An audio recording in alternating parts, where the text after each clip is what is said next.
Eneo la kaskazini mwa bonde la Ufa wametoa wito kwa Rais William Ruto kufuatilia mbali kwa mapema ushuru wa uagizaji tende ili kuwafaa mamilioni wa Waislamu wanaojiandaa kwa mfungo wa mwezi mtukufu wa Ramadhani mwezi ujao.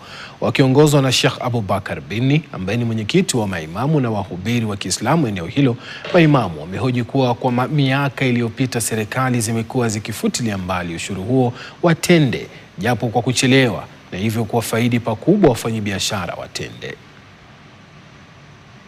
Anzia serikali ya Jomo Kenyatta mpaka serikali ya mwisho ya Mheshimiwa William Ruto, huwa kuna favor moja wanatufavor kuondosha ushuru wa tende, lakini huwa wanachelewa katika kuondosha ule ushuru. Wanaondosha ushuru wakati Ramadhani imeingia. Hili linapelekea kuwasaidia sana wafanyabiashara ambao wauzaji wa ile tende baada ya Ramadhani, lakini lengo hasa huwa halipatikani kuwasaidia Waislamu katika mwezi mtukufu wa Ramadhani. Kwa hivyo ombi letu ni kwa kuwa Mheshimiwa Rais atoe barua ya kuondosha ushuru kwa mapema, ili meli za kwanza zitakapoingia kuwe hakutakuwa na ushuru. Kwa nini tunasema meli za kwanza? Meli huwa zimetia nanga kule nje, wanangoja wapate barua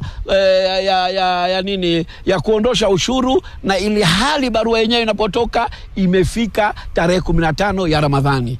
Ramadhani tunaelekea Ramadhani ya mwaka hii na mwaka inayokuja itakuwa ni heka ya kisiasa. Tundichukue nafasi hii ya kuiombea taifa letu lipite katika uchaguzi salama salimini, pasi na umwakaji wa damu, pasi na shida yoyote.